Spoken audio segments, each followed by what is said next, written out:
എൻ്റെ നിയോഗം എന്ന് പറഞ്ഞു കഴിഞ്ഞാൽ 17 വർഷമായിട്ട് ഞങ്ങളുടെ വീട്ടിൽ ഭാഗ ഉടമ്പടി നടക്കണ്ടായിരുന്നില്ല. കാരണം എൻ്റെ അച്ഛനും അമ്മാവനും തമ്മിലുള്ള ഒരു സ്ഥലത്തിൻ്റെ പ്രശ്നം. കുറച്ച് അങ്ങോട്ടും ഇങ്ങോട്ടും സ്ഥലം വേണം, ഒരാൾക്ക് കൂടുതൽ സ്ഥലം വേണം, മറ്റൊരാൾക്ക് അതിനേക്കാൾ കൂടുതൽ സ്ഥലം വേണമെന്നൊരു തർക്കത്തിൽ 17 വർഷമായിട്ട് 2 വീടും അടുത്തടുത്താണ്. പക്ഷേ എന്ത് ചെയ്യാം, നമ്മൾ ബന്ധുക്കളായിരുന്നിട്ട് പോലും വളരെ തീരെ സ്വരച്ചേർച്ചയില്ലാതെ ഇരിക്കുന്നൊരു 17 വർഷം, കുറേ കാലം. ഞാൻ കാണുമ്പോൾ തൊട്ടേ ഇത് തമ്മിലുള്ള വിഷയമാണ്. ഞാൻ കല്യാണം കഴിച്ച് വേറെ വീട്ടിലാണ് എങ്കിലും നമ്മളുടെ അച്ഛൻ്റെയും അമ്മയുടെയും അടുത്തേക്ക് വരുമ്പോൾ ഈ ഒരു പ്രശ്നത്തിൻ്റെ പേര് ഞാൻ എന്ന് ചെന്നാലും അച്ഛൻ ഇതെടുത്തിടും. പിന്നെ നമുക്കവിടെ സമാധാനമില്ല. അപ്പോൾ അത് കാരണം നമുക്ക് കിട്ടുന്ന സമയങ്ങളിൽ പോലും എൻ്റെ വീട്ടിലേക്ക് പോകാതിരിക്കുകയും ചെയ്യാറ്. കാരണം ഇത് കാരണം ആ സമാധാനം ഇല്ലാണ്ടായി പോവുകയാണ്.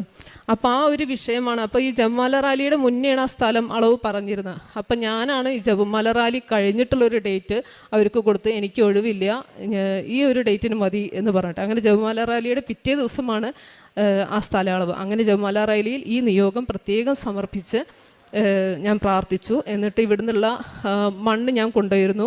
ഉടമ്പടി ഉപ്പൻ്റെ കയ്യിലുണ്ടായിരുന്നു, തൈലം ഉണ്ടായിരുന്നു. അങ്ങനെ ആ സ്ഥലം അളവിൻ്റെ മുന്നേ ഞാൻ അവിടെ ഈ ഇവിടുത്തെ വിശ്വാസപ്രമാണം ചൊല്ലി ഇവിടുത്തെ മണ്ണിട്ടു, പിന്നെ ഉപ്പിട്ടു, പിന്നെ അളവ് കഴിയുന്നവരെ ഞാൻ വിശ്വാസപ്രമാണം ചൊല്ലിക്കൊണ്ടേയിരുന്നു. അപ്പോൾ ഈ ഞാൻ ചൊല്ലുന്നത് ഇവർക്ക് മനസ്സിലായിരുന്നു, എന്തൊക്കെ ഇവൾ പ്രാർത്ഥിക്കുന്നത് മനസ്സിലായി. അമ്മാവനും അവരൊക്കെ ഇവൾക്കെന്താ പ്രാർത്ഥന മുത്ത് ഭ്രാന്തായ എന്നൊക്കെ ചോദിക്കുന്നതൊക്കെ നമ്മൾ മനസ്സിലായി. അതൊന്നും നമുക്ക് വിഷയമല്ല. നമുക്ക് സ്വത്തും മുതലും അതുമല്ല വേണ്ടത്, നമുക്കൊരു സമാധാനമായിരുന്നു വേണ്ടിയിരുന്നത്.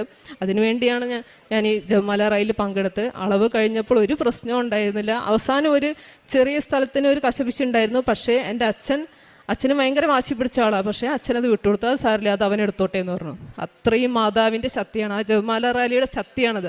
അവരുടെ മനസ്സ് പോലും 17 വർഷമായിട്ട് അവരുടെ മനസ്സ് മാറാതിരുന്ന, ഒരു വിട്ടുവീഴ്ചയ്ക്കും തയ്യാറാവാതിരുന്ന അവർ ആ കിട്ടിയ സ്ഥലത്ത് അതുകൊണ്ട് തൃപ്തിപ്പെട്ടു. അത് വളരെയധികം നന്ദി. ഇപ്പം എനിക്ക് വീട്ടിലേക്ക് പോകാൻ ഒരു പ്രശ്നമില്ല. വളരെ സമാധാനത്തോടുകൂടി സന്തോഷത്തോടെ ഞാൻ എൻ്റെ വീട്ടിലേക്ക് പോകുന്നുണ്ട്.